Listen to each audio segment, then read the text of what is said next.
On this edition for Sunday, June 7th, demands for justice and change as protesters continue to march in cities and towns around the world.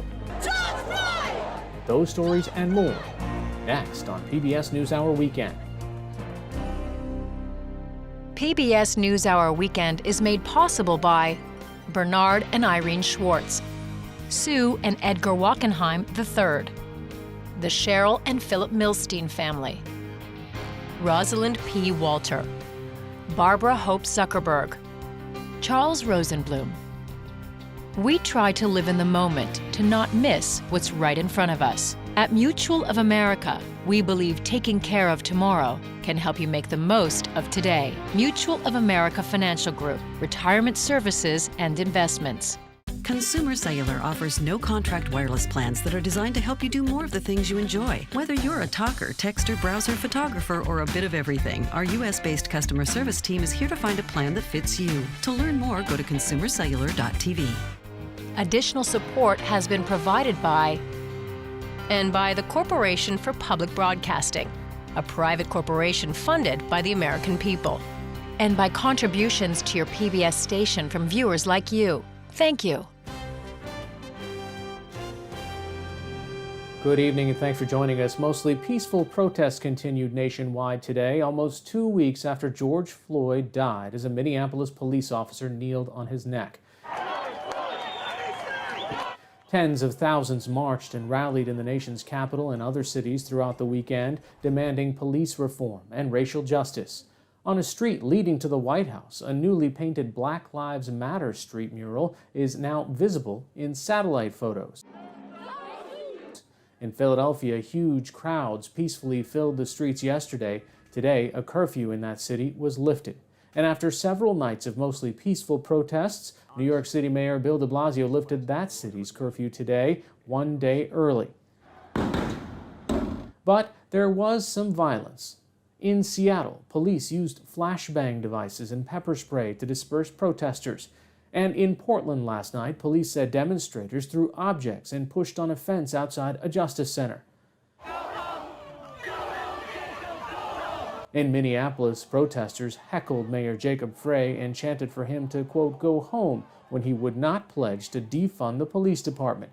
Protesters say they plan to continue to gather and march to keep the focus on racial justice and law enforcement reform. Today, Attorney General William Barr said he does not support changing immunity laws that protect police officers and does not believe there is systemic racism in law enforcement. I think there's racism in the United States still, but I don't think that the law enforcement system is systemically racist. I understand the distrust, however, of the African American community given the history in this country.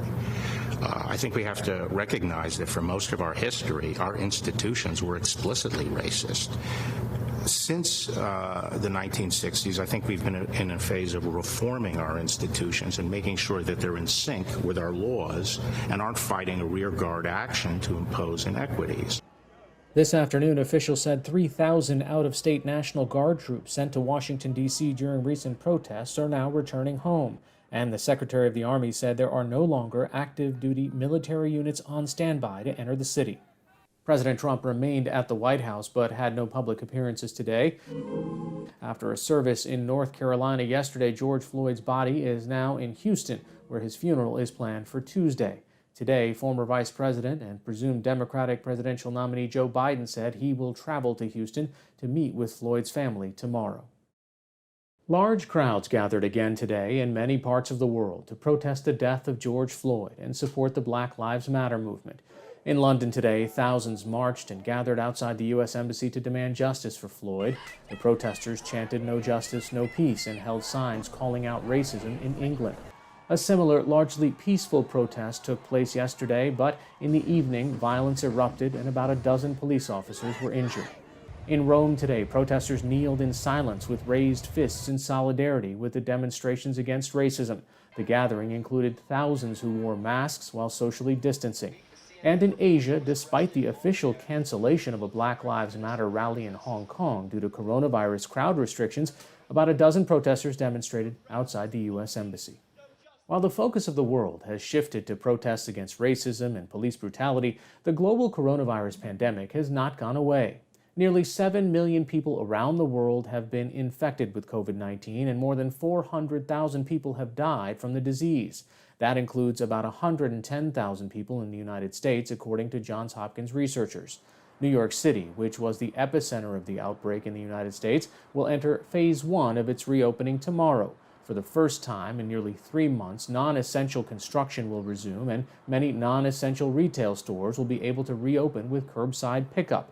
In other parts of the world, coronavirus infections are still rising. In India, health officials reported nearly 10,000 new cases today, a new daily record. This comes just one day before the country will reopen religious venues, hotels, and large stores after a 10-week shutdown. In Brazil, health officials stopped publishing the number of COVID-19 related deaths, a change that alarmed many public health officials there concerned about the scope of the outbreak. The death toll was last reported as 34,000 on Friday, the second highest total in the world behind the United States. Officials are now only publishing data for the previous 24 hours. The U.S. Gulf Coast states are preparing for Tropical Storm Cristobal, which remains on track to make landfall late tonight. Tropical force winds have reached the mouth of the Mississippi River, and the storm spawned a tornado in Orlando, Florida last night. The Hurricane Center says the storm is expected to bring heavy rains from East Texas to Florida over the next few days. Louisiana Governor John Bel Edwards has declared a state of emergency, and President Donald Trump signed an emergency declaration this morning. Follow our continuing coverage of the nationwide protests and the latest national and international news by visiting pbs.org/newshour. The demand to reform police departments, from partially defunding them to setting new standards for hiring and disciplining officers, is causing local governments to consider new regulations and laws. In San Francisco, the Board of Supervisors is considering a resolution introduced last week that would urge the Civil Service Commission there to prohibit hiring officers with a history of serious misconduct. I spoke with San Francisco Supervisor Shaman Walton on Friday about the proposal. Shaman Walton, what provoked this new measure?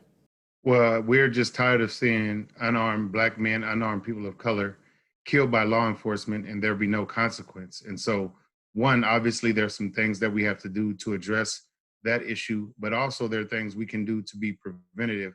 And so urging the Civil Service Commission to never hire anyone that has had excessive force complaints, that have had racial profiling complaints or complaints of misconduct in another city. Now, what about one of the clauses that you had was even if they left in the middle of an investigation? Is that something that you're seeing? Well, it's something that we perceive to be happening. And if someone is in the middle of an investigation and they leave, that should be a red flag in itself. And so we want to make sure, again, that we do everything we can to have common sense policies that says we're not going to hire anyone as a part of our law enforcement bodies that are coming to harm our residents. Do you think there are officers on the force now that might have had problems from previous jurisdictions who the city or county has hired? We definitely know anecdotally, and in fact, in some investigations, we've also found that there are officers in our police department that have worked in other jurisdictions and have had complaints. Is this a solution in search of a problem? I mean, have there been problems in the San Francisco or the police department already which lead you to believe that you need to take this step? We know that there are officers who definitely have had misconduct cases and cases of excessive force that are currently on our police force. So no, I do not think it's a solution in search of a problem. I think it is a very important step to protect our residents. And as a Black man who's raising Black children and living in a Black community, it is very important that I do everything that I can in this role to make sure that we protect our residents. How's this been met by the rank and file police department or their representatives? The officers that I've talked to think that this is common sense. I've heard that there are some rumblings from the Police Officers Association. I have 9 colleagues total that support this resolution and co-sponsored this resolution. Obviously, the district attorney is on board, and this is common sense policy that I think a lot of people will support. And I definitely know that in community and even have conversations with some of the rank and file, this is something that they also see as common sense policy. If I'm a police officer and I had a problem in a previous job, Doesn't the city vet me in the hiring process and figure that out? Officers are vetted, and anyone we hire as a city and county employee is vetted. But we need this protocol to be in writing. We need to explicitly state that we will not accept individuals from other law enforcement bodies across the Bay Area or from any other city that have excessive force complaints, that have complaints of racial profiling, that have complaints of misconduct. It needs to be written in policy that is adhered to forever. Shaman Walton, Supervisor of City of San Francisco, thanks so much for joining us. Thank you so much for having me.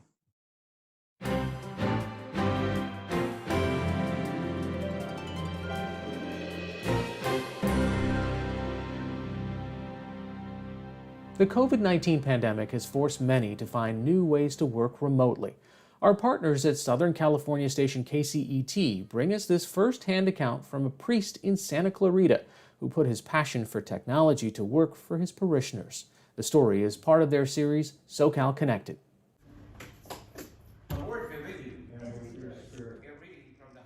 My first name is Father Albert, and my last name is Avenido, Father Albert Avenido. We are at St. Kateri Tecawita Catholic Church in Santa Clarita, California.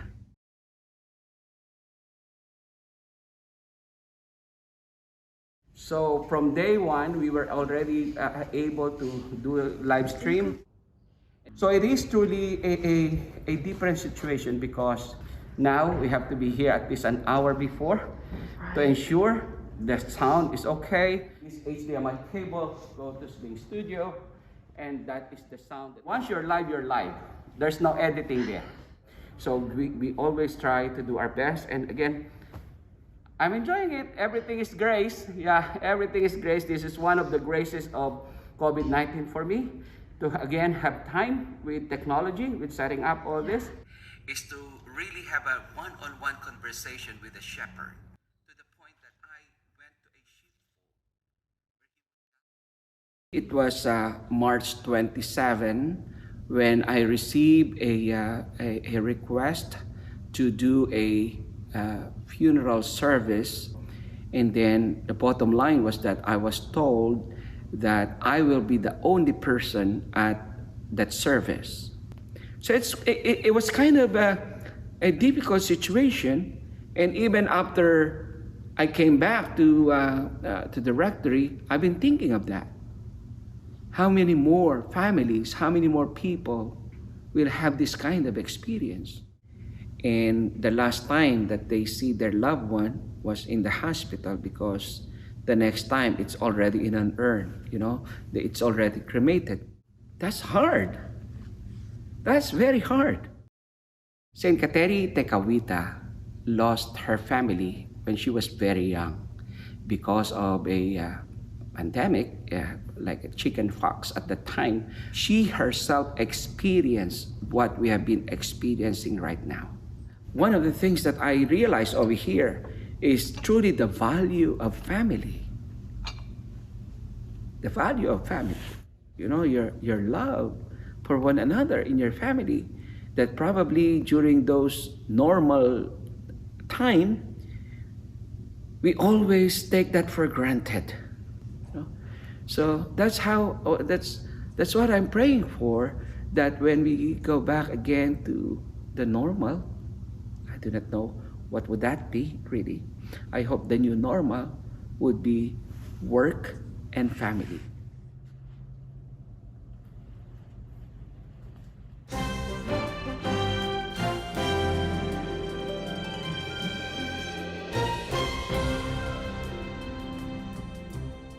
This past April, we reported on homeless students caught in the middle of the COVID-19 pandemic. One of those students was Jamie Waldron, a criminal justice major at the University of Massachusetts. At the time, Waldron was being provided year-round housing on the UMass Lowell campus, and she was worried about balancing her online coursework with her job at a local grocery store. Today, Waldron is officially a college graduate. NewsHour Weekend Zachary Green caught up with Waldron before her graduation last week. How does it feel to be a college graduate now?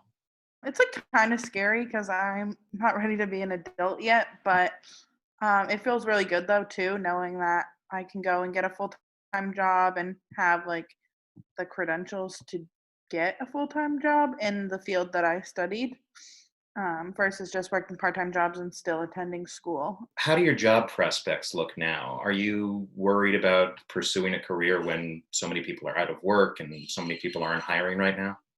The good thing about the field that I studied is that COVID-19 isn't going to like stop the hiring. Like you can't work remotely in most criminal justice jobs. I've talked to someone about a job potentially in the Department of Youth Services, and then I also just got another email about an interview working in one of the prisons in Massachusetts. And so I'm not too worried right now. I really want to work with the like reentry services, like mental health services, where they're going to be living like halfway houses, things like that, just setting them up for success for when they are no longer in prison. So you've been working in a local grocery store all this time. What has that experience been like for you during the COVID-19 pandemic? I was really worried at first about getting sick and not being able to work, or getting someone else that I know sick. Now that the face coverings are required, it makes me feel a lot better and more comfortable that like everyone's taking the necessary steps towards protecting themselves and protecting others. Now people are being more conscious about shopping and when they're shopping and if it's absolutely necessary, which makes me feel better. So the last time we spoke with you, you were homeless and you were being provided housing by UMass Lowell. Once you leave the college, what's your housing situation going to be like? Before the pandemic started, I had already signed a lease for an apartment with two of my friends, actually just down the street from where I live now. I will be living there starting like full time, starting between June 1st or June 7th, depending when I fully move in, and I will no longer be living on campus. How does that feel after being housing insecure for such a long time? It feels really good knowing that like it's my like where I live and it's my house. My legal address at first was my aunt's house where I didn't live, and then it was the school. And so now it'll be funny to see it and be like, oh yeah, that's the apartment that I pay for and the apartment that I actually live in full time. How are you feeling about your future right now? Are you worried that this situation might stretch out? Are you more hopeful? I would definitely say I'm more hopeful now than probably when this all first started. I feel like even if this pandemic stretches out, as long as I have my job or hopefully my full-time job too, I am not too worried about losing my new housing situation because I know that I'll have a job that will pay me. Jamie Waldron, thank you so much for joining us and congratulations on graduating. No problem. Thank you so much.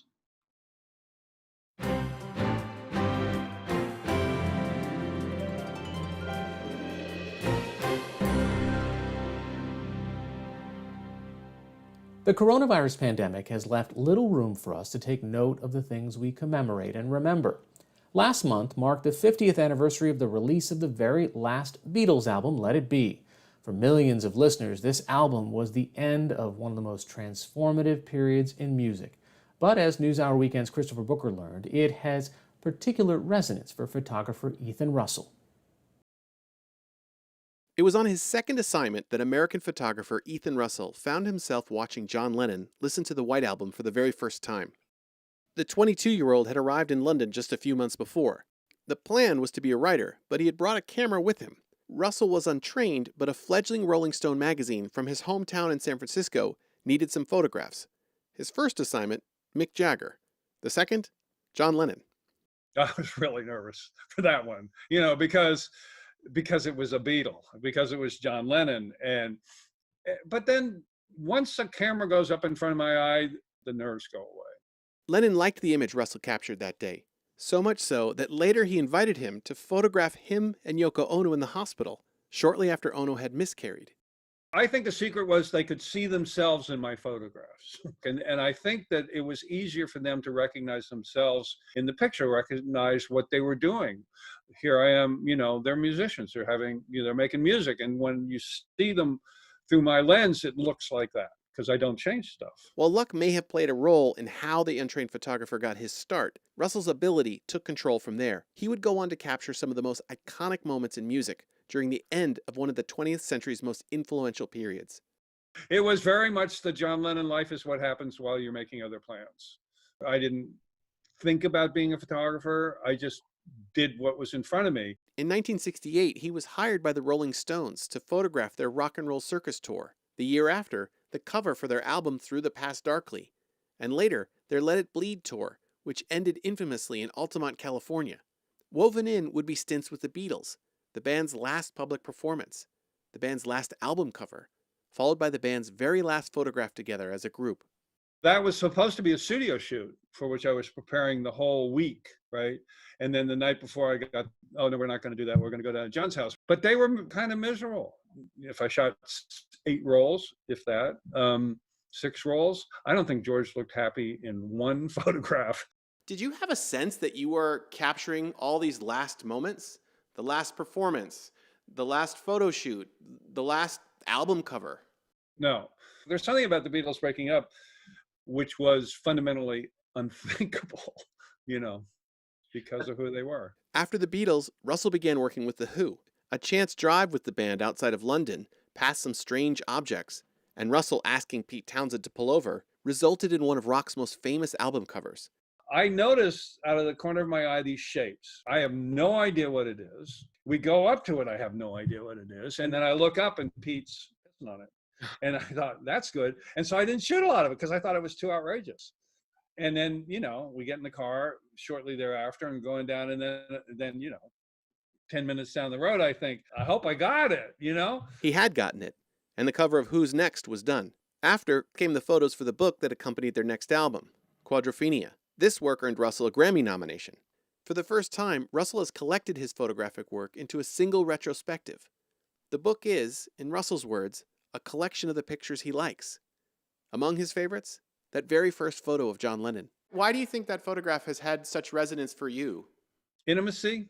It's much more about feeling, right? Which is what you're sort of going for, I mean, to extend it a little bit, you're going for composition, you're going for the moment, you're going for certain elements, but ultimately, to me, it's about communicating feeling, and specifically about communicating feeling about the individual in front of the camera. I want to be able to feel the person.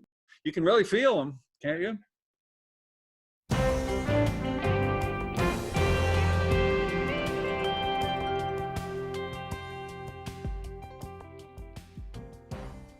That's all for this edition of PBS NewsHour Weekend. For the latest news updates, visit pbs.org/newshour. I'm Hari Srinivasan. Thanks for watching. Stay healthy and have a good night.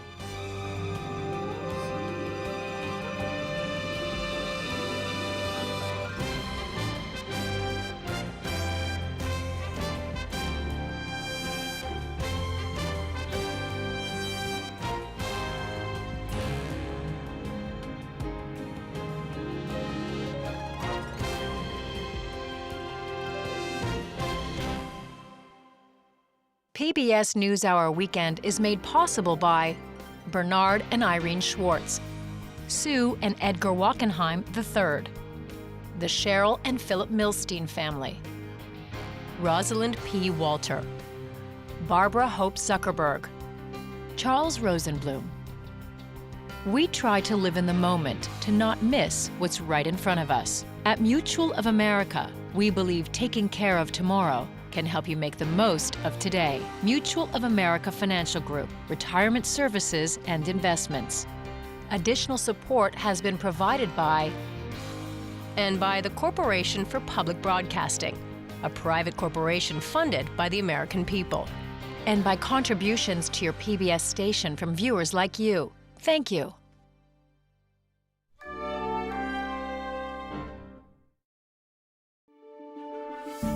You're watching PBS.